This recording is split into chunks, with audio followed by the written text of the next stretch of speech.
बार फिर धन्यवाद।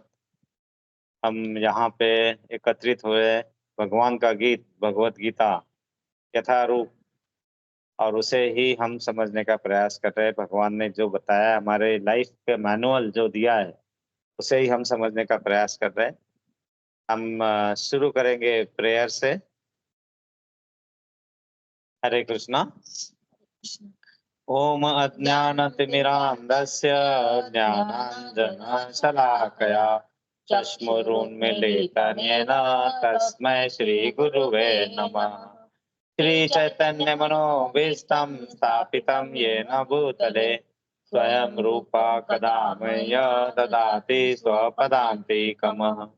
वन्देऽहं श्रीगुरो श्रीयुतपदकमलं श्रीगुरून् वैष्णवांश्च श्रीरूपं साग्रजातं सगणरघुनाथवितं संसजीवं स्वाद्वैतं सावधूतं परिजनसहितं कृष्णचैतन्यदेवं श्रीराधा कृष्णपादान सगणललिता श्रीविशाखाणि वितांश। हे कृष्ण करुणा सिंधु दीनबंधु जगत्पते गोपेश गोपिका कांत राधा कांत नमस्तुते तत्वकांचन गौरांगी राधे वृंदावनेश्वरी वृषभानुसुते देवी प्रणमामि हरिप्रिये वाञ्छाकल्पतरुवृक्ष कृपा सिन्धुभय एव च पतितानां पावनेभ्यो वैष्णवेभ्यो नमो नमः। जय श्री कृष्ण चैतन्य प्रभु नित्यानंद श्री अद्वैत गदाधर शिवासादि गौर भक्तवृंद। हरे कृष्णा कृष्णा कृष्णा हरे हरे हरे राम राम राम हरे हरे। हरे कृष्णा कृष्णा कृष्णा हरे हरे हरे राम राम राम हरे हरे। हरे कृष्णा कृष्णा कृष्णा हरे हरे हरे राम राम राम हरे हरे। हम जय पताका स्वामी महाराज का प्रणाम मंत्र बोलेंगे। नमो विष्णुपदाय कृष्ण पृष्ठाय भूतले श्रीमते जया पताका स्वामिने इति नामिने नमाश्चर्यपदया निताय कृपा पदायिने गौर कथा धाम दया नगरागम तारिणे। हम प्रमुख प्रभुपाद जी का प्रणाम मंत्र बोलेंगे। नमो विष्णुपादाय कृष्ण पृष्ठाय भूतले श्रीमते भक्ति वेदांत स्वामिने इति नामिने नमस्ते सरस्वते देवे गौरवाणी प्रचारिणे निर्विशेष शून्यवादी पाश्चात देश तारिणे। जय श्री कृष्ण चैतन्य प्रभु नित्यानंद श्री अद्वैत गदाधर शिवासादि गौर भक्तवृंद।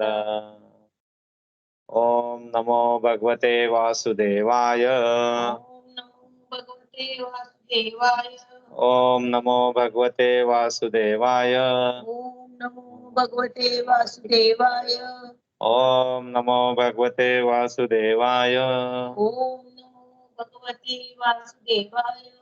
हरे कृष्णा। हरे कृष्णा। आप सभी का एक बार फिर स्वागत है। आप सभी तक आवाज पहुंच रही है? हरे कृष्णा।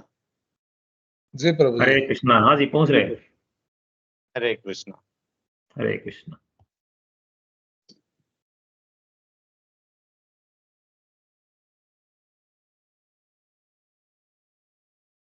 हरे कृष्णा। सो हम अध्याय दूसरा जिसमें भगवान ने गीता का सारांश पूरा क्या क्या करना चाहिए, क्यों करना चाहिए, शुरू करके अर्जुन की दुविधा मनस्थिति में जो था उसको समझ के उसको क्या राह दिखाना चाहिए।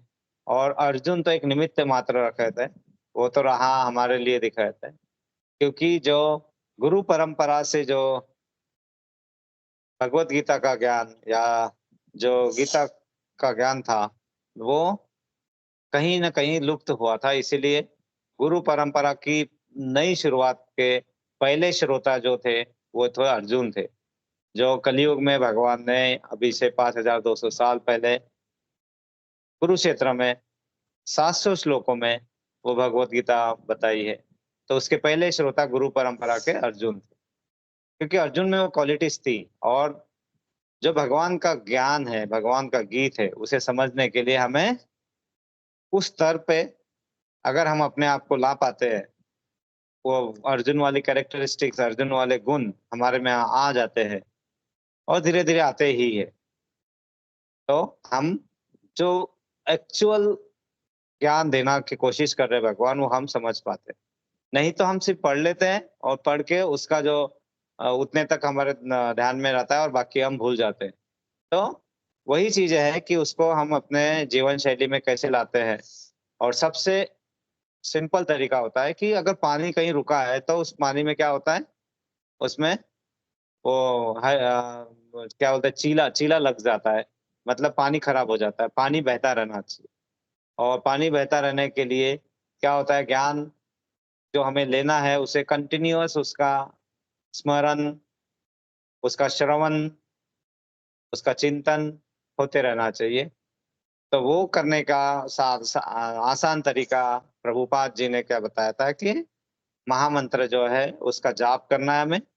और वो जाप करने से क्या होता है कि वो निरंतरता बनी रहती है, और उससे वही चीज हमारे लिए आसान हो जाती है, और हम उसको आगे अच्छी तरीके से अपने जीवन में उतार सकते हैं। और जो हमारा उद्देश्य है, क्या उद्देश्य है कि सेवा करना, सनातन धर्म, मतलब सनातन, कंटिन्यूअस, ना उस जिसका कभी अंत है ना कभी जो उसकी शुरुआत थी।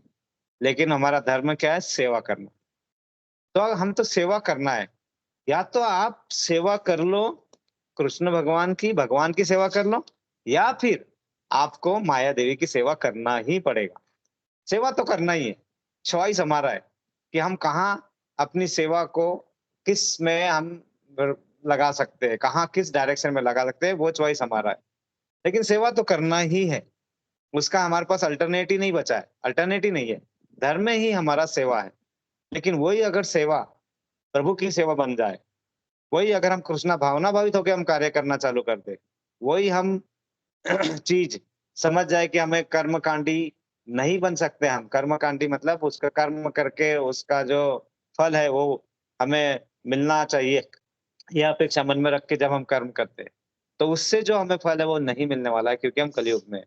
तो हमारे पास ऑप्शन है जो महामंत्र से, भक्ति से, और हम आगे बढ़ते। तो हम यहीं पे गीता का सार पढ़ रहे थे, और यहाँ पे हमने सबसे पहले भगवान और परमात्मा और ब्रह्मा, इनके बारे में बहुत डिटेल में हमने समझने की कोशिश की थी। अलग अलग एग्जाम्पल लेके, एक तो हमने सूरज का एग्जाम्पल लिया था, और फिर एक हमने ट्रेन का एग्जाम्पल लिया था। और सबसे इम्पोर्टेंट चीज थी, हमें आनंद की अनुभूति होती है सच्चिदानंद स्वरूप में है। सच्चिदानंद, सत चित आनंद, तीनों। तो जब हम भगवान को सिर्फ ऊर्जा नहीं मानते हैं, सिर्फ आकार नहीं मानते, हम देखते हैं कि उनके साथ आदान प्रदान भी होता है हमारा, है ना। तो वो आदान प्रदान तक जब हम हमारी पहुंच हो जाती है, तो वो होता है टॉप मोस्ट रियलाइजेशन। और यही हमने देखा था लास्ट टाइम कि ईश्वरम परम कृष्ण सच्चिदानंद विग्रह अनादिराधे गोविंदे सर्व कारण कारणम। मतलब ईश्वर परम कृष्ण ही है, सच्चिदानंद विग्रह है वो, और अनादिराधे, न इनके पहले न इनके बाद में, गोविंद सर्व कारण कारणम, सभी कारणों के कारण है। तो हमने ये सब चीजों का अध्ययन किया था, और हमें ये पता था कि भगवान को हम भगवान के रूप में क्यों देखते हैं, क्योंकि हमने देखा था कि भगवान सबसे ज्यादा मतलब उनके पास सबसे richest, wisest, most famous, the strongest, the most influential and the most renounced, ये सब कैरेक्टरिस्टिक्स हमने देखी थी। इसीलिए हमें ये पता है कि भगवान को हम नॉर्मल व्यक्ति की तरह नहीं देखना चाहिए। अगर हम भगवान की लीलाओं के रूप में भी हम उन्हें देखते हैं, तो भी हमें नॉर्मल व्यक्ति की तरह नहीं देखना चाहिए। भगवान अगर हम डिक्शनरी देखें या गूगल पे भी देखें, तो अच्युत देखेंगे तो अटल या स्थिर, जो स्थिर है हर कंडीशन में, अटल है, वो परमात्मा खुद विष्णु है। ये खुद डेफिनेशन हमें हर जगह मिलती है। तो अध्याय दूसरा जो हम कर रहे हैं उसमें टोटल 72 श्लोक है। 72 टोटल 72 श्लोक है और उसका इस तरह से इसका अलग अलग विश्लेषण है। तो श्लोका नंबर 1 से 6 तक अभी भी अर्जुन के तर्क चल रहे हैं। जैसे हमने देखा था कि अध्याय 1 के अंत में क्या था कि अर्जुन बहुत ही दुविधा की स्थिति में थे, बहुत ही संतप्त स्थिति में और मन से, और उन्होंने अपने गांडीव रख दिया, धनुष से रख दिया और मैं नहीं लड़ूंगा बैठ गए थे। और अध्याय दूसरे में पहले श्लोक से 6 श्लोक तक जो हम पढ़ रहे हैं वहां पे भी अर्जुन के तर्क चल ही रहे हैं। ऐसा करूंगा मैं अपने दादा मुनि को कैसे मार सकता हूँ, गुरुजनों को कैसे मार सकता हूँ, उनपे तीर चलाते वक्त मेरा हाथ नहीं कांपेगा, मेरे को ये पाप कैसे आएगा। ये सब चीजें वहीं चल रहे हैं। और भगवान अब यहाँ पे अध्याय दूसरे में भगवान की पहले दूसरे श्लोक से भगवान उवाच एंट्री होती है और भगवान के लिए ही भगवान उवाच कहा जाता है, उन्हें श्री कृष्ण उवाच नहीं कहते, नहीं कहने की जरूरत है कि भगवान एक ही है। जबकि अर्जुन उवाच, संजय उवाच, धृतराष्ट्र उवाच, ये सब आते रहता है। ये होगा पहले 6 श्लोका तक। 7 श्लोका से 10 श्लोका तक जो है उसमें फिर परिवर्तन आएगा अर्जुन में। अर्जुन बोलेंगे कि ठीक है, अब मुझे कुछ नहीं समझ में आ रहा है, आप जो बताएंगे मैं वो करूंगा। तो वो मित्र जो थे अर्जुन, श्री कृष्ण के मित्र और सखा के रूप में जो थे, वो आप शिष्य बन जाते हैं ना, यहाँ पे 2 नंबर श्लोका से 7 नंबर श्लोका से। और फिर भगवान उसे जो एक्चुअल ज्ञान है वो देना चालू करते हैं। तो श्लोका नंबर 11 से श्लोका नंबर 30 तक भगवान कहते हैं युद्ध करो। युद्ध करो मतलब लड़ो, अपनी जो परिस्थितियां है, तुम्हारे जीवन में परिस्थिति आ रही है उससे भागो मत, जो तुम्हारा कर्तव्य है वो कर्तव्य निभाओ। और यहाँ पे अर्जुन का कर्तव्य एक क्षत्रिय होने के नाते वहां पे युद्ध लड़ना है, उनको अपने सभी जो उस पे आश्रित है उनको बचाना है, उनको उनकी सेवा करना है। तो लड़ो लड़ो, युद्ध करो। और वो क्यों नहीं करना चाहता, क्योंकि वो देहात्म बुद्धि, मतलब वो ये देखता है कि मैं ये जो है ये शरीर है, हम जो है शरीर है, ये सोचते हैं हम जब तक तब तक हम इस माया रूपी भवसागर में अटके रहते हैं, दुखी रहते हैं, दुख ही दुख हमारे आसपास रहते हैं। दुखों में से सुख की अनुभूति हमें पता ही नहीं चलती है, क्योंकि हम वही चीज में अटके रहते हैं। जबकि भगवान हमें पता है कि हम शुद्ध शरीर नहीं आत्मा है, तो वो और आत्मा कभी मरती नहीं है। इसका डिटेल रियलाइजेशन श्लोका नंबर 11 से श्लोका नंबर 30 तक भगवान कराएंगे हमें, है ना। और ये भी बताएंगे कि ना आत्मा मरती है, ना उसे काट सकते हैं, ना हवा उसे सोख सकती है, ना अग्नि उसे जला सकती है, कुछ नहीं हो सकता है। तो वो सब चीजें हमें श्लोका नंबर 11 से श्लोका नंबर 30 तक भगवान बताएंगे।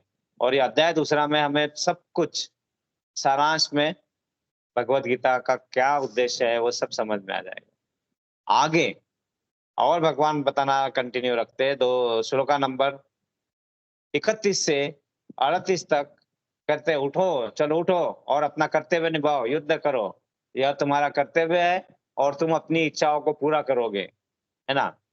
लेकिन इच्छाएं कौन सी होनी चाहिए वो भी बताएंगे, वो भी समझाएंगे, इच्छाएं कैसे होनी चाहिए, क्या करना चाहिए, ये सब चीजों का ज्ञान हमें मिलेगा श्लोका नंबर 31 से 38 तक।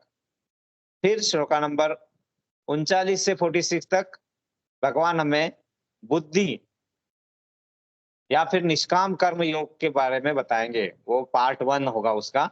निष्काम कर्म योग मतलब आप जो कर्म करते हो उसमें फल की आशा न रखते हुए आप कर्म भगवान को आश्रय समर्पित करके अगर हम करते हैं तो वो कर्म निष्काम कर्म कहलाते हैं, जिसमें फल की आशा नहीं होती है। कर्म तो हम करते ही है, करते ही रहते हैं, लेकिन उसके साथ में जब हमारे इस तीनों गुणों के प्रभाव में आते हैं, हम कौन से तीनों गुण, सतोगुण, रजोगुण और तमोगुण के प्रभाव में आके हम क्या करते हैं, जो भी कार्य करते हैं उस कार्य से हम कुछ न कुछ हमें चाहिए होता है ना।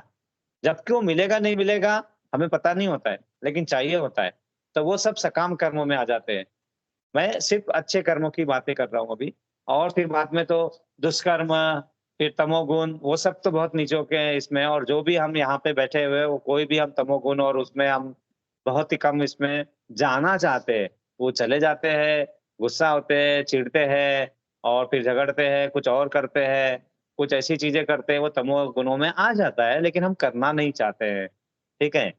वैसा ही 46 से 53 तक फिर से भगवान उसमें निष्काम कर्म योग के और डिटेल में बताएंगे। वो है 46 से 53 तक।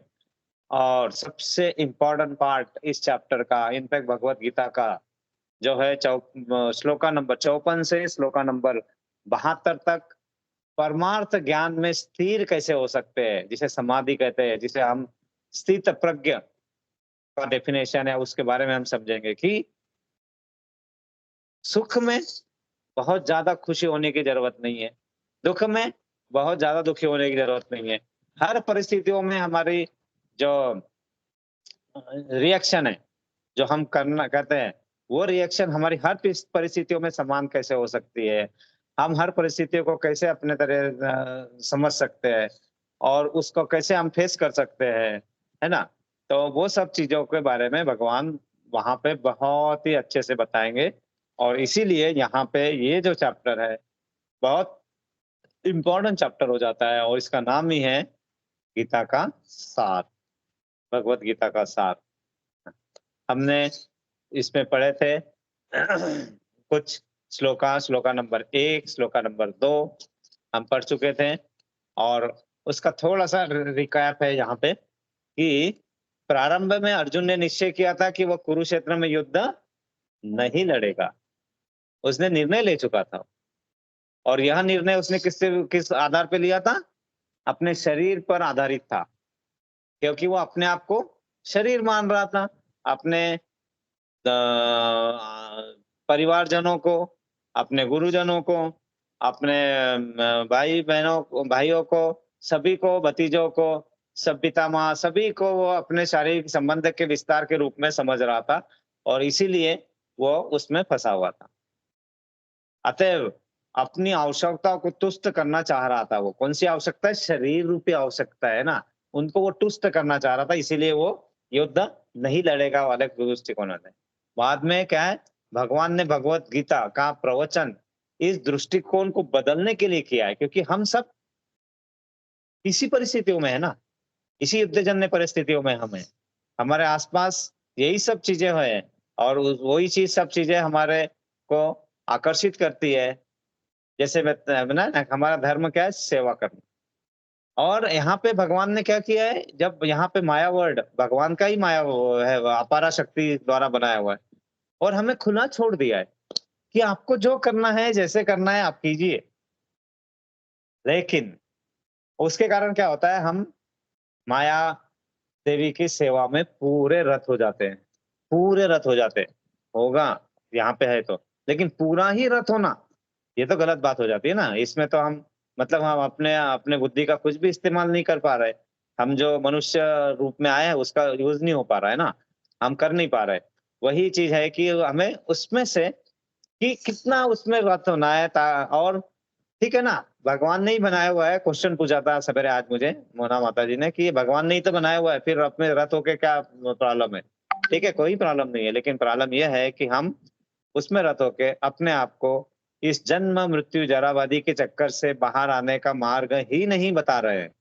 मतलब यहाँ करेंगे उसका जो भी यहाँ पे माया वर्ड में जो भी हमें जो सो कॉल्ड सुख देने का जो देखते हैं उसमें हम अटके रहते हैं, तो क्या होता है, हम कभी भी उस बंधन से बाहर निकलने के लिए प्रयास ही नहीं कर पाते। तो चलता रहेगा ना, 84 लाख योनियां हमारे लिए बनी हुई है। हम एक योनि से दूसरे योनि से दूसरे योनि से लाखों वर्ष करोड़ों वर्ष ये इसका हमारा चलता ही रहेगा, है ना सिलसिला। इस सिलसिला को तोड़ना है, अगर इस चक्रव्यूह को तोड़ना है हमें, तो हमें वो विरक्ति और आसक्ति, आसक्ति किससे होनी चाहिए? भगवान नाम से आसक्ति, ना कि माया से। और उससे विरक्ति धीरे धीरे, विरक्ति मतलब जितनी जरूरत है थोड़ा है, थोड़े की ही जरूरत है। थोड़ा है, थोड़े की जरूरत नहीं है, और थोड़ा है, थोड़े की ही जरूरत है। हाँ, वो करते वक़्त जो भी कर रहे हैं हम, जो भी हमारे पास जो हम धन एकत्रित कर रहे हैं, उसको कैसे कार्य में लगा सकते हैं, कैसे इसमें लगा सकते हैं, ताकि हम आगे जाने वाला मार्ग जो हमारा है, जो भगवत धाम जाने का, गोलोक धाम जाने का मार्ग है, उस मार्ग पे हमने एक कदम तो बढ़ा सकते हैं, और वो कदम बढ़ाना हमारे हाथ में होता है। और ये अर्जुन को समझ में आता है, और इसलिए क्या है, अंत में अर्जुन भगवान के आदेशानुसार करने युद्ध युद्ध करते हुए कहता है, करिष्ये वचनम तव, मतलब मैं आपके वचन के अनुसार ही कार्य करूंगा। और ये कहना मतलब उनको वहां पे है, उसको बोलते हैं शरणागति। शरणागति, सरेंडर, इसका मीनिंग कुछ अलग तरीके से भी लिया जा सकता है, लेकिन यहाँ शरणागति मतलब क्या है, हमें ये पता है कि परमेश्वर जो है सभी कार्यों के कारण है। उन्हीं के उससे ही, उनके इच्छा के बिना पत्ता भी नहीं हिलता है। और ये जब हम पूरी अच्छे तरीके से समझ लेते हैं, तो हम जो अपने कार्य करने के जो प्रोग्राम बनाते हैं, और उसमें जो चेंजेस आते हैं, जो क्योंकि सोचते हैं आप वो तो कि ये करना चाहते हैं, लेकिन होता वही है जो वो सोचता है ना? तो उसको जब हम अपने आप को आत्मसात कर लेते कि हाँ, चलो ये जो चेंज हो रहा है, ये प्लान चेंज, मैं उसको रेडी हूँ एक्सेप्ट करने के लिए, ये जब भावना मन में आती है, उसको बोलते हैं आश्रित होना भगवान पे। और आश्रित होना मतलब शरणागति। शरणागति मतलब सब कुछ छोड़ना नहीं, अब अपने कार्य करना है, लेकिन वही जो सही डायरेक्शन में आपको ले जा रहे हैं। और सही डायरेक्शन में ले जाने के लिए जब हमें समझ में नहीं आता है, तो गुरु जो भगवान के प्रतिनिधि होते हैं, और भगवान जो हमें खुद मार्ग दिखाते हैं, वो समझने का हमें प्रयास करना चाहिए, है ना? न कि इस संसार में मनुष्य कुत्ते बिल्लियों के समान लड़ने के लिए है, जो हम लड़ते रहते हैं आपस में कहीं न कहीं कारणों से, छोटे-मोटे कारणों से, ये हमारा जीवन नहीं है। हम उसमें उलझे रहते हैं, है ना? तो उससे बाहर आना है। मनुष्य जीवन का उद्देश्य क्या है? वो समझना है कि वैदिक ग्रंथों में दिया गया जिसका सार भगवत गीता में मिलता है, और जो हम समझने का प्रयास कर रहे हैं ना। वैदिक ग्रंथ मनुष्यों के लिए है, पशुओं के लिए नहीं है। तो जो भी हम यहाँ पे बैठे हैं, मतलब हम पशुओं से थोड़ा ऊपर उठ रहे हैं। मतलब हम सौभाग्यशाली है कि यहाँ आके हम इसका अध्ययन कर पा रहे हैं। एक पशु दूसरे पशु का वध करेगा तो उसे पाप नहीं लगता, क्योंकि उसके लिए मौसम उसमें उसका मतलब वो फूड साइकिल ही वैसा है। हमारे लिए वैसा नहीं है ना। और हम अगर उसका वध करके खा रहे हैं तो हमें पाप लगता है। और फिर क्योंकि अपनी अनियंत्रित स्वानेंद्रिय कुटुष्टि करने के लिए पशुवध करता है, तो वो प्रकृति के नियम तोड़ने का उत्तरदायी होता है। ये सब चीज़ों का हमें यहाँ पे ज्ञान मिलेगा। और भगवत गीता में स्पष्ट रूप से प्रकृति के गुणों के अनुसार 3 प्रकार के कर्मों का उल्लेख है, जो हम देखेंगे आगे-आगे जब पढ़ेंगे, सात्विक कर्म, राजसिक कर्म एवं तामसिक कर्म। ओके।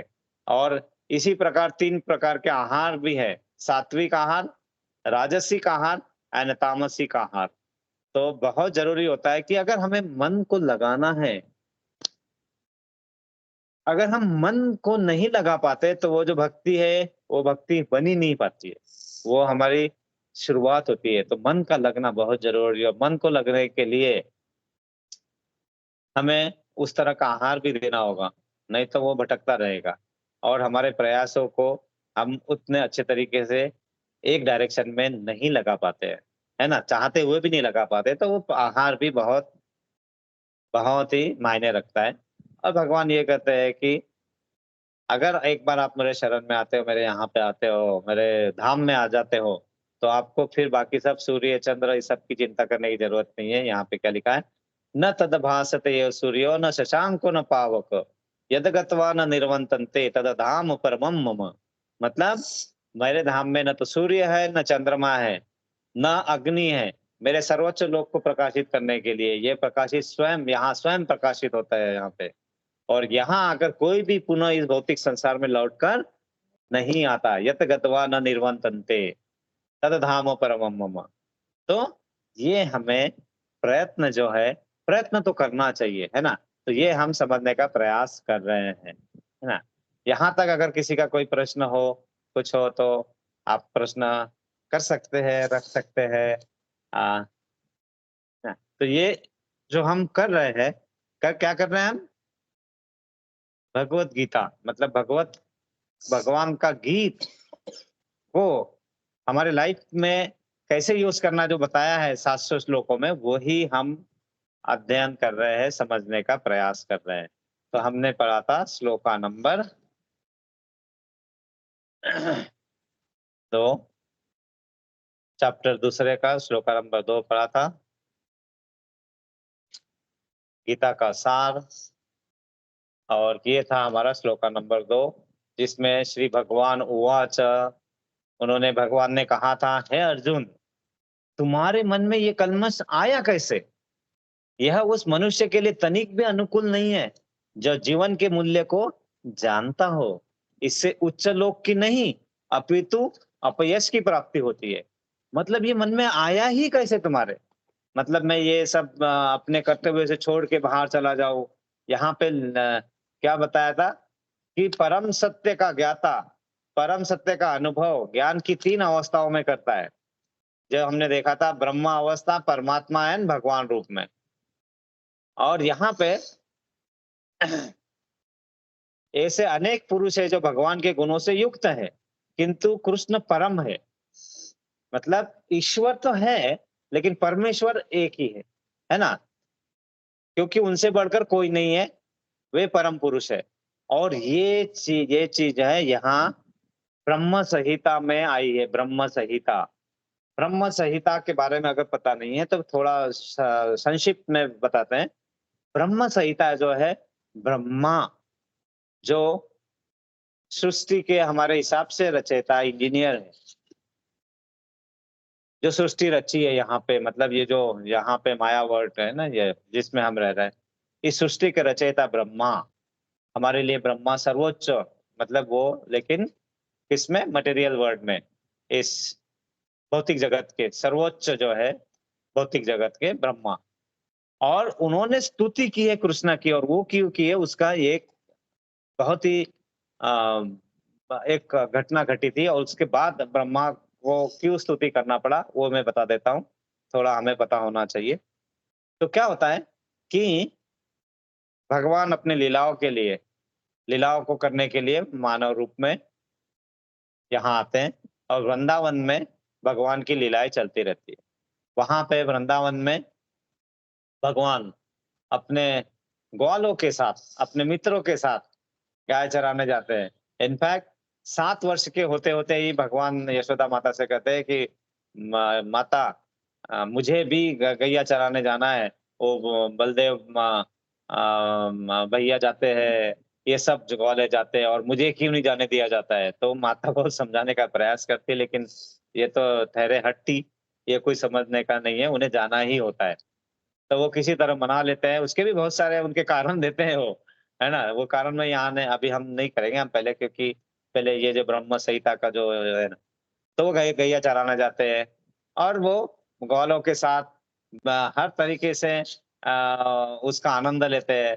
हम अभी वृंदावन गए थे, तो इसके लिए वृंदावन के बारे में जो हम थोड़ा डिस्कस करेंगे, तो हम रेगुलर क्लास में ना करके मैं सबसे एक कॉमन टाइम ले लेंगे, एक आधा दिन एक्स्ट्रा रखेंगे हम, और जो वहाँ पे जो हमने देखा, कुछ समझा, या क्या-क्या हमें वृंदावन के बारे में पता चला, और हम आपसे वो साझा करना चाहेंगे। लेकिन वो हम किसी एक दिन, हम क्लास के अंत में हम उसका एक दिन एक ठहरा लेंगे, कोई एक दिन जो कॉमन हो सके शाम को, ऐसे ही हम मिलेंगे और उसके बारे में डिस्कस करेंगे। हम रेगुलर क्लास में अभी तो नहीं कर पाएँगे, ठीक है? तो वहाँ पे बहुत ही सुंदर-सुंदर रचनाएँ थी, उसमें से एक जो गाय चराने वाला है ना, तो उसमें टेर कदम एक जगह है। टेर कदम मतलब ऐसे पेड़ पे चढ़ के वो सब अपने-अपने घर से जो खाना लेके आते थे, और भगवान उन सबको वहाँ पे वो झाड़ पे चढ़ के जोर-जोर से आवाज़ लगाते थे, ग्वालों को बुलाते थे सबको, और वो गैया चरा मतलब खाना खाने के लिए बुलाने के लिए टेर कदम जोर-जोर से आवाज़ देने का। और जब वो खाना खाते थे तो श्री कृष्ण भगवान खुद ही कहते थे कि आप अभी आराम कर लो, विश्राम कर लो, मैं सब गाय का रक्षण मैं करूँगा, मैं सब देखूँगा। और वो सब होता था। तो एक बार ऐसा ही होता है कि ये बाल कृष्ण अपने गैया के साथ में वहां पे बांसुरी के साथ में बैठे होते हैं, है ना। तो और गैया को चराते थे वहां पे ब्रह्मा जी, क्योंकि इन्होंने अपनी ये सृष्टि तो बना ली और भौतिक जगत में यहाँ देखने आते हैं कि सब कुछ बराबर चल रहा है नहीं चल रहा है, ऐसे एक बार एक ऐसे इंस्पेक्शन राउंड लगाने आते हैं। तो राउंड लगाने जब आते हैं वृंदावन के उस वन में, वहां देखते हैं कि छोटा सा बच्चा इतने सारे गायों को संभाल रहा है और ये कर रहा है। तो उन्हें कुछ आश्चर्य होता है, तो वो वहां पे जाके पूछते हैं, तो ये ठहरे नटखट, ये कुछ अपने अलग तरीके से आंसर देते हैं। वो कुछ मतलब ब्रह्मा जी कुछ चाहते हैं और ये बताते कुछ अलग तरीके से है। तो ब्रह्मा जी को वहां पे थोड़ा गुस्सा आ जाता है। और ये क्योंकि ब्रह्मा जी को ये उस समय ये नहीं पता उनको कि ये भगवान ही है, परमेश्वर ही है। क्योंकि क्या करते भगवान अपने अपने आसपास सभी को भ्रमित कर देते हैं। क्यों? क्योंकि उन्हें पूरा आनंद इस रूप में लेना है। अगर हम सबको पता चल जाएगा कि वो परमेश्वर है, तो वो आनंद नहीं पाएंगे, क्योंकि उनको उस तरह से ट्रीट किया जाएगा ना, तो वो चाहते ही नहीं है। तो वो सबको भ्रमित रखते हैं और सभी को यशोदा माता के हाथ से छड़ी का मार खा के भागते हैं। वो सब आनंद लेना चाहते हैं, हर चीज का आनंद लेना चाहते हैं। वो ये नहीं चाहते कि मुझे सबकी वो सब कुछ वो खुद ही कर सकते हैं, लेकिन वो नहीं, उनको आनंद लेना है। उस लीलाओं में वो उसी तरह रहते हैं जिस तरह से उनका उसको आनंद मिलते है। तो ब्रह्मा जी को गुस्सा आ जाता है। ब्रह्मा जी क्या करते हैं, वो सब गाय बछड़े जितने थे, बड़े बछड़े छोटे बछड़े तो घर पे थे, बछड़े मतलब गाय के बछड़े में बात कर रहा हूँ। वो कुछ छोटे बछड़े घर पे थे, बड़े बछड़े ये सब क्या कर देते ब्रह्मा जी, गायब कर देते हैं अपनी योग माया से और चले जाते हैं। सब गंवाले आते हैं, इधर देखते हैं हमारी गाय नहीं है, ये नहीं है, कहाँ हो गए, सब रोना धोना शुरू हो जाता है, सब कुछ हो जाता है। कृष्ण भगवान क्या करते हैं, हाँ? अपनी बांसुरी बजा के और वो सब यथारूप फिर से कर देते। वही गाय, वैसे ही गाय, वैसे ही बछड़े, उसी तरह से नॉर्मल तरीके से वो घर में जाते हैं। तो किसी को पता ही नहीं चलता हुआ क्या था, मतलब ये सब। जबकि ये अभी क्या किया है भगवान ने, ये सब उसके डुप्लीकेट, मतलब वैसे के वैसे ही सब निर्माण कर लिया, सब कुछ जो भी ब्रह्मा जी ने गायब किया था। हाँ, क्लोनिंग माता जी बोल रहे क्लोनिंग। ओके, तो वो पूरा का वैसा ही सब बना दिया और वो सब चलता रहता है। और ब्रह्मा जी जाते हैं वो, लेकिन उन्हें कुछ तो ऐसा लगता है, कुछ थोड़ा सा लगता है कि कुछ तो गड़बड़ है, और वो कुछ ही क्षणों में, उनके कुछ क्षणों में वापस आते हैं। अब उनके कुछ क्षण, यहाँ पे 2 साल बीत जाते हैं उनके कुछ क्षणों में, अब ये भी बताया गया है ना। उनके कुछ क्षण, कुछ सेकंडों में वो वापस आते हैं अपने। ये हम ब्रह्मा का एक दिन कितना बड़ा होता है थोड़ा सा बताऊंगा, है ना। लेकिन कुछ ही क्षणों में वापस आते हैं, लेकिन उन क्षणों में 2 साल भौतिक जगत में बीत जाते हैं हमारे ह्यूमन के। और वो 2 सालों में यहाँ पे आके ब्रह्मा जी देखते हैं कि अरे ये जो गाय और वो सब बछड़ों को मैंने गायब किया था, सब ऐसा ही है, सब दूध हो रहा है, दूध आदान प्रदान हो रहा है, सब कुछ हो रहा है। तब उन्हें रियलाइजेशन होता है कि अरे मुझसे कितनी बड़ी गलती हो गई कि मैं परमेश्वर को समझ ही नहीं पाया, इनकी इनकी लीलाओं को समझ ही नहीं पाया। और उसमें उन्हें बहुत ही दुख होता है। और फिर उस दुख का प्रायश्चित करने के लिए वो भगवान की स्तुति करते हैं, और वो स्तुति जो है वो है ब्रह्म संहिता। और ब्रह्म संहिता में ये श्लोक है, ईश्वर परम कृष्ण सच्चिदानंद विग्रह अनादि राधे गोविंदे सर्व कारणम कारणम, है ना, ब्रह्म संहिता 5.1। तो वो है ब्रह्म संहिता। तो यहाँ पे सब उसका वर्णन यहाँ पे सब आया है। हम आगे चलते हैं, आगे का श्लोक पढ़ते हैं। श्लोका नंबर 3 भगवत गीता का, जो अध्याय को दूसरा गीता का सार, श्लोका नंबर 3। क्लेब्यमास्म समगत गमः पार्थ नैतत्वयुपदपपद्यते क्षुद्रं हृदय दौर्यलम् तो तुष्टि परंतप। सॉरी, मैं अच्छे से नहीं बोल पाया। हरे कृष्णा। कोई और बोलेगा? हाँ, हाँ, मैं पढ़ती हूँ। पढ़ो। क्लेबं मास्मं गमं गमः पार्थ नैतत्व युपपद्धते शूद्रं हृदय दौर्बल्यं त्वक्तोत्तिष्ठं तिष्ठ परन्तप। और कोई पढ़ेगा? मैं पढ़ता हूँ प्रभु जी। यस प्रभु जी।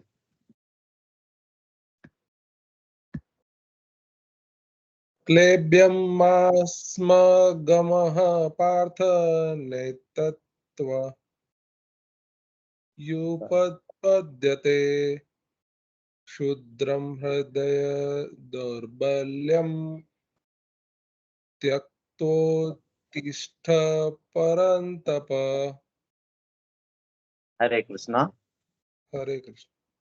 श्लेबम नपुंसकता नपुंसकता मास्म मतः गमः प्राप्त हो पार्थ हे पृथा पुत्र न कभी नहीं एतत यह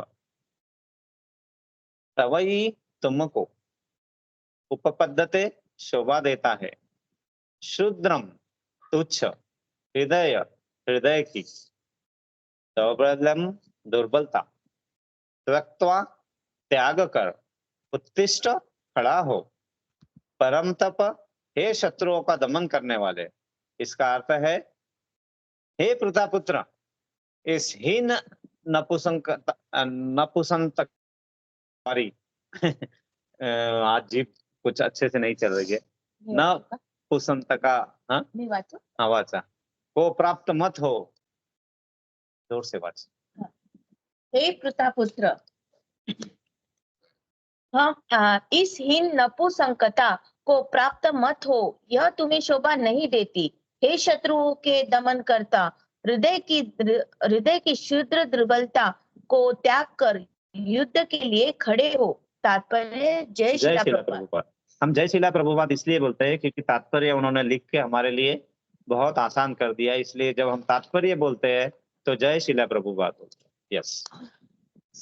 अर्जुन को पृथा पुत्र के रूप में संबोधित किया गया है। पृथा कृष्ण के पिता वसुदेव की बहन थी, अतः कृष्ण के साथ अर्जुन का रक्त संबंध था। यदि क्षत्रिय पुत्र लड़ने से मना करता है तो वह नाम का क्षत्रिय है, और यदि ब्राह्मण पुत्र अपवित्र कार्य करता है तो वह नाम का ब्राह्मण है। ऐसे क्षत्रिय तथा ब्राह्मण अपने पिता के अयोग्य पुत्र होते हैं। अतः कृष्ण यह नहीं चाहते थे कि अर्जुन अयोग्य क्षत्रिय पुत्र कहलाए।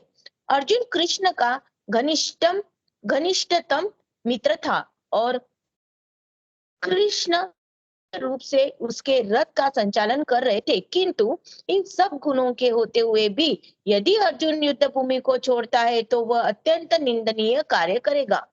अतः कृष्ण ने कहा कि ऐसी प्रवृत्ति अर्जुन के व्यक्तित्व को शोभा नहीं देती। अर्जुन यह तर्क कर सकता था कि वह परम पूज्य भीष्म तथा स्वजनों के प्रति उदार दृष्टिकोण के कारण युद्ध भूमि छोड़ रहा है, किंतु कृष्ण ऐसी उदारता को केवल हृदय दौर्बल्य मानते हैं। ऐसी झूठी उदारता को अनुमोदन एक भी शास्त्र नहीं करता। अतः अर्जुन जैसे व्यक्ति को कृष्ण के प्रत्यक्ष निर्देशन में ऐसी उदारता का तथा कथित अहिंसा का परित्याग कर देना चाहिए। हरे कृष्णा। तो यहाँ पे भगवान बहुत तरीके से बताते हैं, बहुत स्ट्रिक्ट तरीके से स्टार्ट करते हैं कि ऐसे नपुंसक मत बनो। शब्द का उच्चारण इस तरह से किया है क्योंकि जब तक कठोर तरीके से नहीं बताया जाएगा वो को हम मार्ग पे लाने में नहीं होता है। क्योंकि बच्चों को जब हमें समझाना होता है पहले प्यार प्यार से समझाते हैं, जब प्यार से नहीं समझाता तो हमें बताना पड़ता है कि नहीं, उसको थोड़ा स्ट्रिक्ट भी होना पड़ता है। और जब हम स्ट्रिक्टनेस नहीं ला पाते हैं तो धीरे धीरे वो बच्चे बिगड़ते जाते हैं। और यहाँ पे भगवान वो सब करने के लिए नहीं है, यहाँ पे हमें वो अच्छे मार्ग पे लाना ही चाहते हैं। तो वो अर्जुन को बोलते हैं ये नपुंसक मत बनो। ऐसा करोगे तो तुम अपने कर्तव्य से मिट रहे हो, कर्तव्य से भाग रहे हो, और ऐसी कर्तव्य तुम्हें ऐसी नपुंसकता तुम्हें शोभा नहीं देती। तुम शत्रुओं के दमन करता हो और तुम्हें वो करना चाहिए, लेकिन अगर वो त्याग कर तुम अगर युद्ध से भाग खड़े हो जा रहे हो तो तुम्हारे जैसा दुर्भागी वैसा व्यक्ति नहीं है। जो तुम्हारा कर्तव्य है वो कर्तव्य तुम्हें निभाना ही है। ऐसे जहाँ पे क्षत्रिय पुत्र है तो तुम्हें युद्ध लड़ना है, तुम्हें अपना कर्तव्य करना है। अगर नहीं करोगे तो तुम नाम के लिए क्षत्रिय हो जाओगे, कोई फायदा नहीं है। जैसे ब्राह्मण पुत्र है तो उन्हें अपने जो शिक्षा मिली है, जो अपने पवित्र कार्य है, वो कार्य को आगे बढ़ाना है। वो कार्य नहीं करोगे तो वो ब्राह्मण कहलाने के लायक नहीं है। यहाँ पे ये जो अर्जुन को जो बता रहे हैं भगवान कि ये सब का अगर तुम ये छोड़ के चले जाओगे तो ये निंदनीय कार्य होगा। और क्या होता है कि हम लोग क्या करते हैं, हमारे दैनंदिन जीवन में ऐसी बहुत सारी परिस्थिति आती है, उसमें हमारे पास दो मार्ग होते हैं। एक तो ये छोड़ के भी हमारा कार्य हो सकता है और एक करके भी होता है। और जब करके होता है उसमें कठिनाइयां हैं, तकलीफ है, या हमें उसको तकलीफों से गुजरना पड़ेगा, तो हम क्या करते हैं, हम उसको बाईपास, उसको छोड़ के क्या हम जा सकते हैं क्या, उस मार्ग पे जाने का प्रयास करते हैं। क्योंकि वो जो हमें बहुत अट्रैक्टिव लगता है, वो हमें बहुत आसान लगता है, लेकिन वो करते वक्त हम भूल जाते हैं कि हम भी निंदा के पात्र बनते हैं। हम अपने कर्तव्य से भाग जाते हैं। मतलब हम सही में डर, FEAR, फियर की डेफिनेशन के साथ जाते हैं। मतलब FEAR, F forget everything and run away. मतलब सब कुछ भूल जाओ और भागो यहाँ से, चलो और देखे जाएगा। लेकिन भगवान क्या कह रहे हैं, वो डर मन में तुम्हारे कब आता है, क्यों, जब तुम सही के साथ में नहीं होते हो, कहीं ना कहीं शॉर्टकट अपनाना चाहते हो, तो वो डर रहता है कि ऐसा करने से। और हमें क्या लगता है, हमें कोई देख रहा है नहीं है। जैसे बिल्ली दूध पीती है ना, वो आंख बंद करके दूध पीती है, उसे लगता है कोई देख ही नहीं रहा है, और वो पूरा आंख बंद करके दूध पीती है और सब पूरा जग देखता होता है। हम भी वही करते हैं। हम भी जब ऐसे कोई कार्य करते हैं ना, हमें लगता है एक्चुअली मैं उधर छोने कोने में जाके करके आ जाता हूँ, है ना, कि कोई नहीं देख रहा है, यहाँ तो कोई नहीं देख रहा है, सीसीटीवी भी नहीं लगा है। लेकिन जो परमानेंट सीसीटीवी है वो हम भूल ही जाते हैं। और ये क्यों भूलते हैं, क्योंकि हमारे मन बुद्धि अहंकार का जो पर्दा है ना, वो हमारे अच्छाई, अच्छे विचारों पे एक ऐसा आच्छादित हो जाता है, ऐसा कवर आवरण बना देता है। और उसके कारण क्या होता है कि हम जो अच्छी चीजें जो अंदर है, हमारे स्थित है, अंदर बैठी है, परमात्मा हमारे हृदय में बैठे हुए हमें हमें निर्देशित कर रहे हैं, लेकिन वहां से आते आते हमारे बीच में मन आ जाता है, हमारी बुद्धि हम लगा देते हैं, जो बहुत ही नियंत्रित और बहुत ही लिमिटेड बुद्धि है, और उसके हिसाब से अपने कार्य को, अपने मन को चालना दे देते थे कि अरे भौतिक जगत में हो तो आनंद क्यों नहीं लो, है ना। और उसके चक्कर में हम ये मन को पूरा खुला छोड़ देते हैं, और वो क्या करता है, फिर वही करता है जो उसे अच्छा लगता है, जो इंद्रिय सुख के लिए अच्छा लगता है, जो तनिक सुख और बाद में दुख ही दुख, दुखालय में और अंदर के अंदर लेता जा जाता है ना। जैसे हमने देखा था कि भगवान ने हमने क्या किया है, मनुष्य बना के क्या किया है कि हमें एक नाव पे बैठा दिया है, साथ में पतवार भी दे दी है, नदी में छोड़ दिया है, और हमें क्या बोला कि अब जा बेटा, जो करना है कर, जो तुम्हें करना है कर। हम क्या करते हैं, उसका आनंद लेते हैं, वाव, है ना। और रिवर राफ्टिंग, है ना। और उसमें कहाँ जाते हैं, वो प्रवाह के साथ में मजा लेते लेते लो ना, प्रवाह के साथ में मजा, लेकिन थोड़े दूर जाके तुम्हें समझना है कि प्रवाह के साथ मजा लेना एक क्षणिक है, लेकिन हमें अंतिम ध्येय को नहीं भूलना है कि हमें ये नदी के किनारे में लगना है। हम क्या करते हैं, उस प्रवाह के साथ मजा लेते लेते, वाह ये मर्सिडीज खरीदी, ये खरीदा, वो बड़ी बड़ी बिल्डिंगे हैं, 10 बिल्डिंग होने के बाद भी हमारी तृप्ति खत्म नहीं होती, और बड़ी बिल्डिंग चाहिए, और बना के जाऊंगा, और 4 कार खरीदूंगा, ये 4 ड्रेस है, और 50 ड्रेस खरीदूंगा। क्यों, क्योंकि वो इतने सारे ड्रेस खरीदने के बाद क्या होता है, वो हमें सम्मान, हमें हमारे रिस्पेक्ट देते हैं, हमें सम्मान देते हैं। क्यों, क्योंकि जब हम उसको अपने कपबोर्ड में रखते हैं, कपबोर्ड खोलते बराबर हमारे पैरों में गिरते हैं, हमारे वो हमें सम्मान देते हैं, तो वो सम्मान हमें चाहिए होता है। अरे वाह क्या बात है, आते बराबर मेरे लिए आते हैं। ये सब चीजों में हम क्या होते हैं, उलझते जाते हैं। और यही होता है नदी में, वो प्रवाह के साथ मजा लेते हैं, वाह उछल रहे कूद रहे, वाह मजा आ रहा है, मजा आ रहा है, मजा आ रहा है, और धीरे धीरे कब हम समुद्र में जाके मिल जाते हैं उस भवसागर में, और ये दुखालय में फिर से घुस जाते हैं।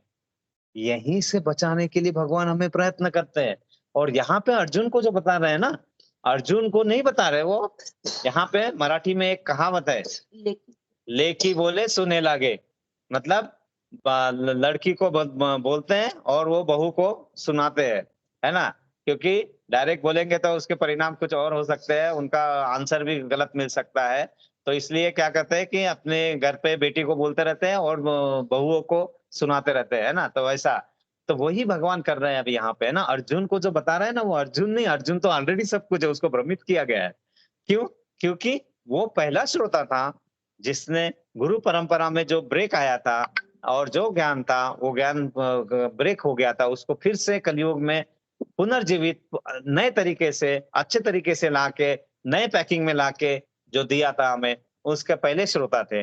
और उन वो माध्यम थे, हमारे को बताना है, हम गधों को बताना है, हमें गधा मतलब बद्ध जीव, गधा मतलब गलत नहीं समझना चाहिए, गधा मतलब जो श्रम करता है, जो अपने मेहनत करता है और ईमानदारी से करता है ना, वो सब चीजें। तो ये सब चीजें भगवान जो बता रहे हैं कि ऐसा कर बेटा, नहीं तो तू आ बैल मुझे मार वाला काम फिर से करेगा, तो युद्ध भूमि मत छोड़। तो हम जो अपने कार्य करते हैं और इसमें जो कठिनाई आती है तो उससे दूर मत भाग, कठिनाई को सामना कर। इसलिए फियर का दूसरा डेफिनेशन क्या है? फेस एवरीथिंग, है ना, FE, face everything and rise, और ऊपर बढ़। तू उसको फेस करेगा, उसको तो कोई भी जो प्रॉब्लम आ रहा है उसको सामने, कठिनाइयों को दूर नहीं भागेगा तो थोड़ी देर के लिए कठिनाई, लेकिन वो सॉल्यूशन जो तुम्हें मिल जाएगा ना, वो तुम्हें हमेशा के लिए आगे बढ़ने के लिए रहेगा। नहीं तो क्या होता है, हम टेम्पररी छोटा सा शॉर्टकट ले लेते हैं और जो मेन चीज है वो तो छूट जाती है। ऐसे छूटते छूटते छूटते जब हम जाते आगे, आगे जाके देखते, ओह बाप रे, मेरे पास तो अरबों की संपत्ति है, करोड़ों की संपत्ति है, खरबों, इतना सब है, लेकिन साथ में कोई नहीं है आनंद लेने के लिए। बचपन में एक गेंद खरीदने के लिए सब एक एक 2-2 रुपए लेके आते थे और एक गेंद खरीद के बच्चे 11 लोग एंजॉय करते थे। अब हमारे पास 11 बॉल होती है, खेलने के लिए कोई नहीं होता है। समझना है हमें, है ना, कि हमें जाना कहाँ है, किस डायरेक्शन में जाना है। तो ऐसी झूठी उदारता जो हम अपने आप में लाते हैं, वो सिर्फ हमारे मन का, हृदय का दौर्बल्य ही है।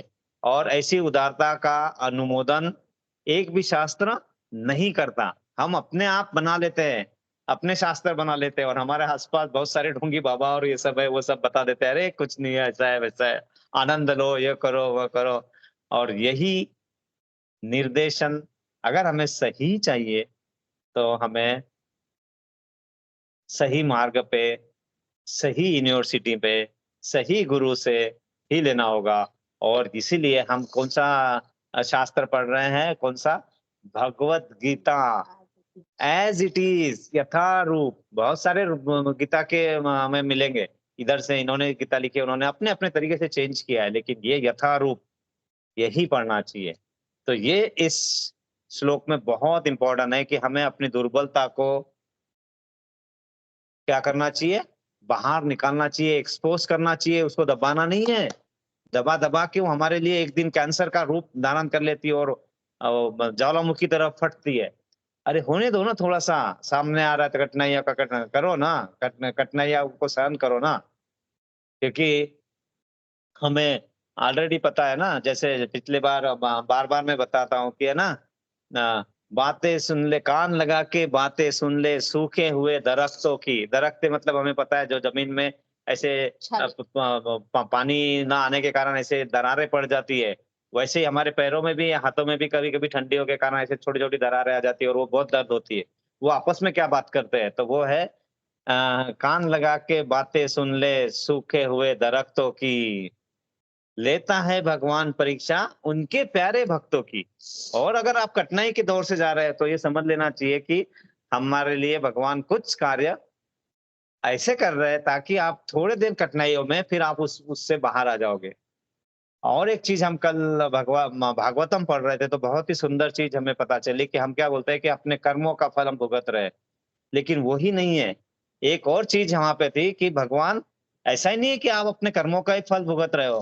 कभी कभी भगवान का कुछ ऐसा रचा होता है कि वो आपको उस समय उतने दुखों में आ जाएंगे आप, वो भगवान का रचा होगा ताकि आपको उससे वो कठिनाइयों का से परमानेंट बाहर निकालना चाहते हो। तो जरूरी नहीं है कि आपके कर्मों के कारण ही आप भुगत रहे हो। कभी कभी भगवान का रचा हुआ भी ऐसा होता है कि उसके कारण हम थोड़े समय के लिए कठिनाइयों में जाते हैं, बड़ी कठिनाइयों में, क्योंकि वो चाहता है कि आप इस कठिनाइयों में जाके फिर उससे बाहर आ जाए। तो सोना लोहा जब तप के बाहर आएगा गर्म में, इसमें तप के, तो एकदम वो निखर के आएगा। तो वो भी होता है। तो ये चीज भी एक हमने बहुत कल ही पढ़ रहे थे हम भागवतम पहला स्कंद, उसमें भीष्म पितामह जो अंतिम समय में क्या उपदेश दे रहे हैं युधिष्ठिर को और बाकी सबको, और वो कृष्ण भगवान उड़ी से दिलवाना चाह रहे हैं। तो उसमें वो सब जो है बहुत अच्छी तरीके से बताया कि जो जो अर्जुन, भीम, युधिष्ठिर, ये सब पांडवों को जो तकलीफें हुई है वो उनके पिछले कर्मों के कारण नहीं थी। वहां पे पूरा अच्छे तरीके से बताया है। वो उन भगवान ने रचा था ताकि उनको वो सब चीजों से उनके हाथों से ये सब पुण्य हो और फिर वो अच्छे तरीके से राज करे। तो उनको वो जो कठिनाइयां थी वो निर्मित की गई कठिनाइयां थी, उनके पिछले कर्मों की नहीं थी। ये भी चीज समझने वाली होती है। ये चीज हमें पहले बार ही पता चली, तो बहुत ही अच्छी चीज होती है। भगवान का प्लान कोई नहीं समझ पाता है ना। तो हमें समझने के लिए अर्जुन जैसा बनना पड़ता है। मतलब हमें अपने आप को सरेंडर करना पड़ता है, मन को पूरा तरीके से भक्ति में, मतलब श्रद्धा से, पूरी श्रद्धा से लगाना होता है और उस कार्य को करते होना होता है। ये था श्लोका नंबर 3 का। हम अगला श्लोक पढ़ते हैं, है ना। श्लोका नंबर 4,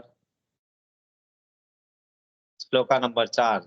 यहाँ पे अभी अर्जुन, जैसे हमने देखा था 1 से 6 श्लोका में अर्जुन अभी भी वही कर रहे हैं, आगे पीछे कर रहे हैं, अभी भी उनके तर्क वितर्क चल रहे हैं। तो यहाँ पे अर्जुन जो बोल रहे हैं, है ना, श्लोका नंबर 4 कौन पढ़ेगा? कोई पढ़ेगा? पढ़ने की स्थिति में है? प्रभु जी। हाँ प्रभु जी, मैं यस, पढ़ूं? हाँ पढ़िए पढ़िए, एक एक करके पढ़ लीजिए। नहीं माता जी तो को पढ़ने दीजिए। हाँ, मैं पढ़ती हूँ। यस माता जी। अर्जुन अर्जुन उवाच कथं भीष्ममहं संख्ये द्रोणं च मधुसूदन इषुभिः प्रतियोत्स्यामि पूजार्हारवरिसूदन। हरे कृष्ण। हरे कृष्णा, बहुत ही अच्छे तरीके से पढ़ा माता जी। प्रभु जी पढ़िए। जी प्रभु जी।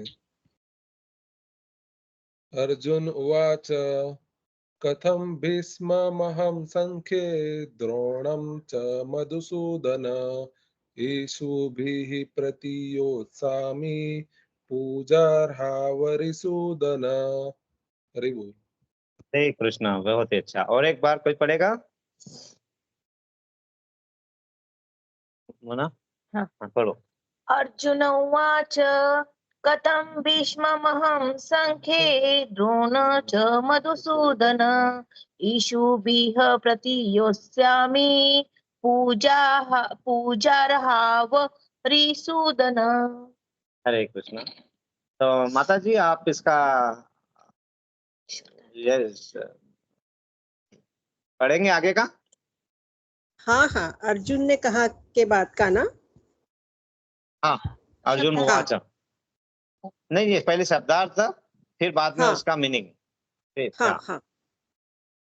अर्जुन उवाच, अर्जुन ने कहा, कथम किस प्रकार, भीष्मम भीष्म को, अहम मैं, संख्ये युद्ध में, द्रोणम द्रोण को, च भी मधुसूदन हे मधु के संहार करता, इशु भी तीरों से, प्रतियोत्स्यामि उलट कर प्रहार करूंगा, पूजा अहो पूजनीय, अरिसूदन हे शत्रुओं के संहारक।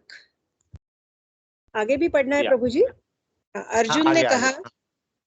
हे शत्रुहंता, हे मधुसूदन, मैं युद्ध भूमि में किस तरह भीष्म तथा द्रोण जैसे पूजनीय व्यक्ति पर उलट कर बाण चलाऊंगा। भीष्म पितामह तथा द्रोणाचार्य जैसे सम्माननीय व्यक्ति सदैव पूजनीय है। यदि वे आक्रमण भी करे तो उन पर उलटकर आक्रमण नहीं करना चाहिए। यह सामान्य शिष्टाचार है कि गुरुजनों से वाग्युद्ध भी न किया जाए तो फिर भला अर्जुन उन पर बाण कैसे छोड़ सकता था? क्या कृष्ण कभी अपने पितामह नाना उग्रसेन या अपने आचार्य सांदीपनि मुनि पर हाथ चला सकते थे? अर्जुन ने कृष्ण के समक्ष यही कुछ तर्क प्रस्तुत किए। हरे कृष्ण। हरे कृष्ण। हरे कृष्ण। तो यहाँ पे अभी अर्जुन अपने तर्क अभी पूरे प्रस्तुत कर रहा है। तो वो पहले सबसे पहले यहाँ पे क्या बताया है कि अर्जुन बोलते हैं हे शत्रुहंता, हे मधुसूदन। मधुसूदन यहाँ पे है क्योंकि उन्होंने मधु नाम के राक्षस का संहार किया था, वध किया था, इसलिए मधुसूदन का। वो कहते हैं कि मैं किस तरह भीष्म तथा द्रोण जैसे पूज्यनीय व्यक्तियों पे बाण चलाऊंगा। अभी ये सब उनके तर्क चल रहे हैं ना, और ये सब हमारे सामान्य जीवन में भी हमारे सामने ऐसे प्रश्न बहुत आते हैं ना। और वो तर्क में ये क्या कहते हैं कि गुरु से हम वाक युद्ध, मतलब हम बातचीत में, मतलब हम इसमें भी हम कुछ डिबेट और उसमें भी हम उनसे उलझना नहीं चाहिए, उनसे कुछ शाब्दिक युद्ध भी नहीं करना चाहिए। तो आप तो बाण चलाने की बात कर रहे हैं, और क्या और पूछते क्या है भगवान से? क्या आप अपने पितामह नाना उग्रसेन या फिर आचार्य संदीपनि मुनि पे हाथ चला सकते थे? और ये सब तर्क वितर्क कृष्ण से अर्जुन कर रहे हैं, क्योंकि वो सब दुविधा की स्थिति में है। और वो सब क्यों हो रहे हैं, ये सब कम आगे पढ़ेंगे, क्योंकि वो सब क्या है, वो किसने भौतिकतावादी विचार से, मतलब वो अपने आप को शरीर मान रहे हैं, और वो सब उनके सामने जो दिख रहे हैं वो शरीर, वो ये समझ नहीं पा रहे हैं कि ये जो है, जो आत्मा है, ये कभी मरती नहीं है ना। नैनम छिन्दन्ति शस्त्राणि नैनम दहति पावक न चैनम केदयन्तापो न शोषयति मारुत। मतलब न इसमें चमछेद कर सकते हैं, न काट सकते हैं, न अग्नि जला सकती है। ये सब चीजों को वो नहीं समझ पा रहे, और वो सब चीजों को हम आगे भगवान हमें किस तरह समझाएंगे, और उस चीजों को हमें प्रैक्टिकल करते होकर अपने लाइफ में किस तरह लाना आचरण में, वह बहुत इंपॉर्टेंट है। हम यहाँ बैठ रहे हैं, समझ रहे हैं, ये इसका मीनिंग ओके, लेकिन जब तक हम अपने आचरण में नहीं ला सकते उसको, उसका कोई उपयोग ही नहीं है ना।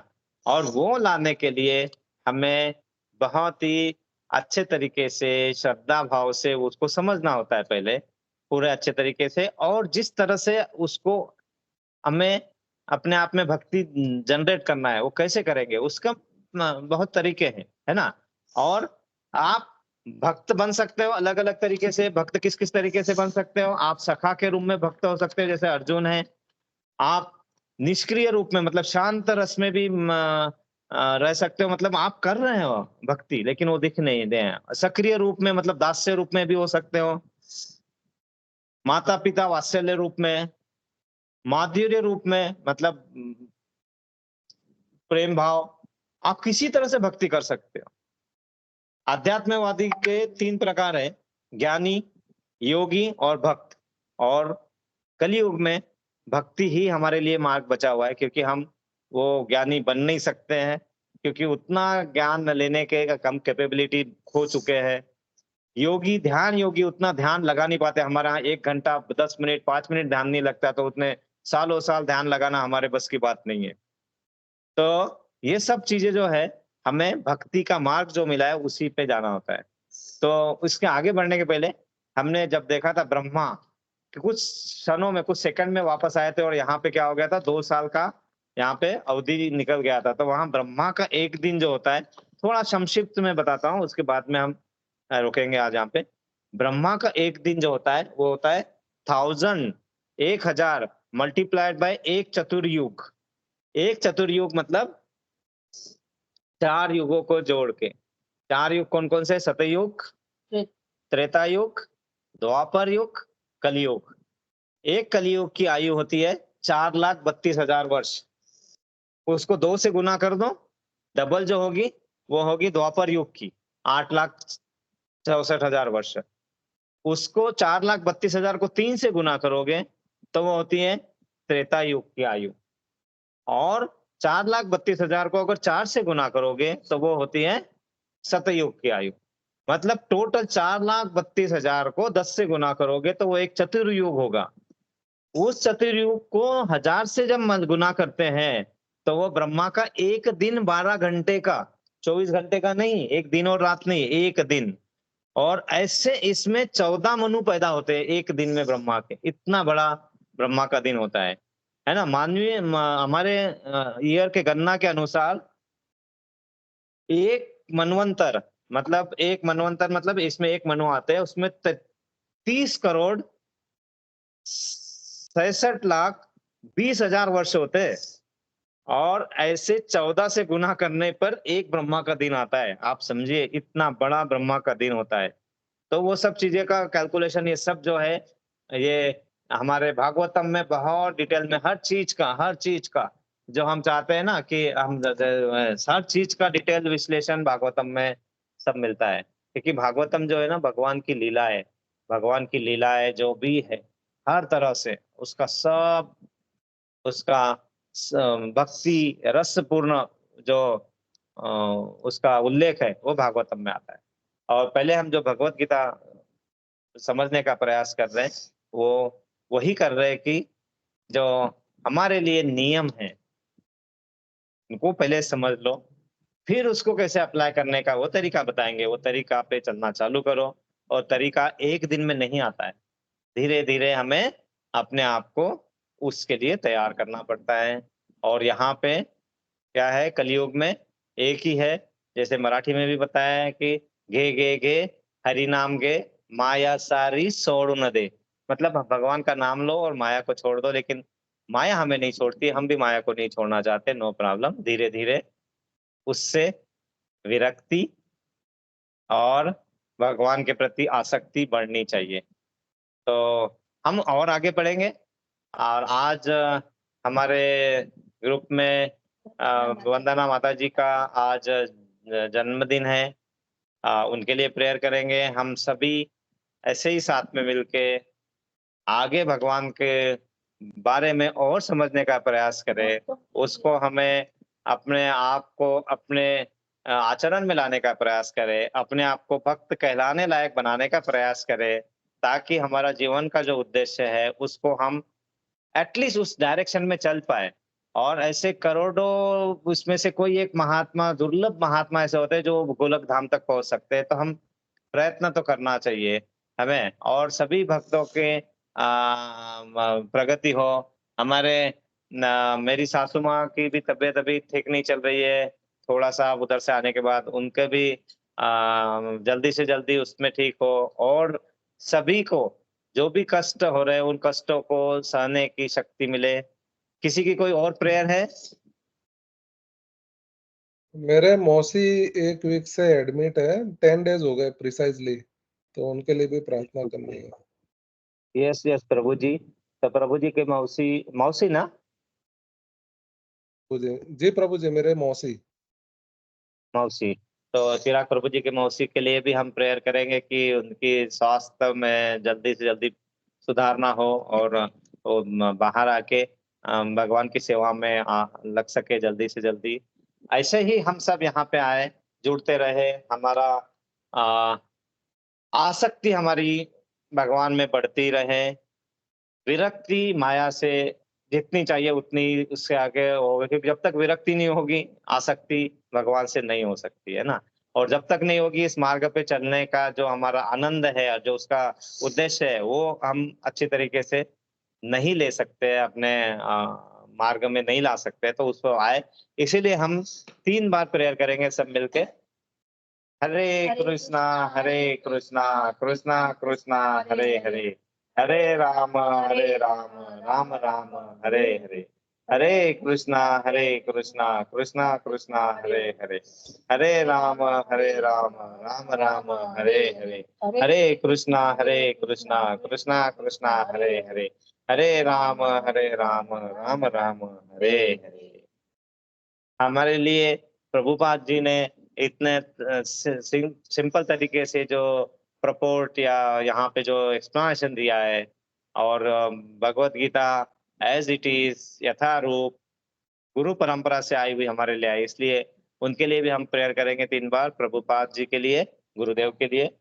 हरे कृष्णा कृष्णा कृष्णा हरे हरे, हरे राम राम राम हरे हरे, हरे कृष्णा कृष्णा कृष्णा हरे हरे, हरे राम राम राम हरे हरे, हरे कृष्णा कृष्णा कृष्णा हरे हरे, हरे राम राम राम हरे हरे।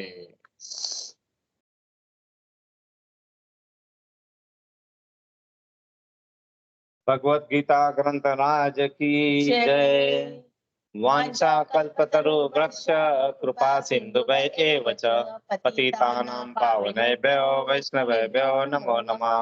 अनंत कोटि वैष्णवंद की जय, गुरुदेव की जय, प्रभुपाद की जय, निताय गौर प्रेमानंदे। हरि हरि बोल। हरे कृष्ण।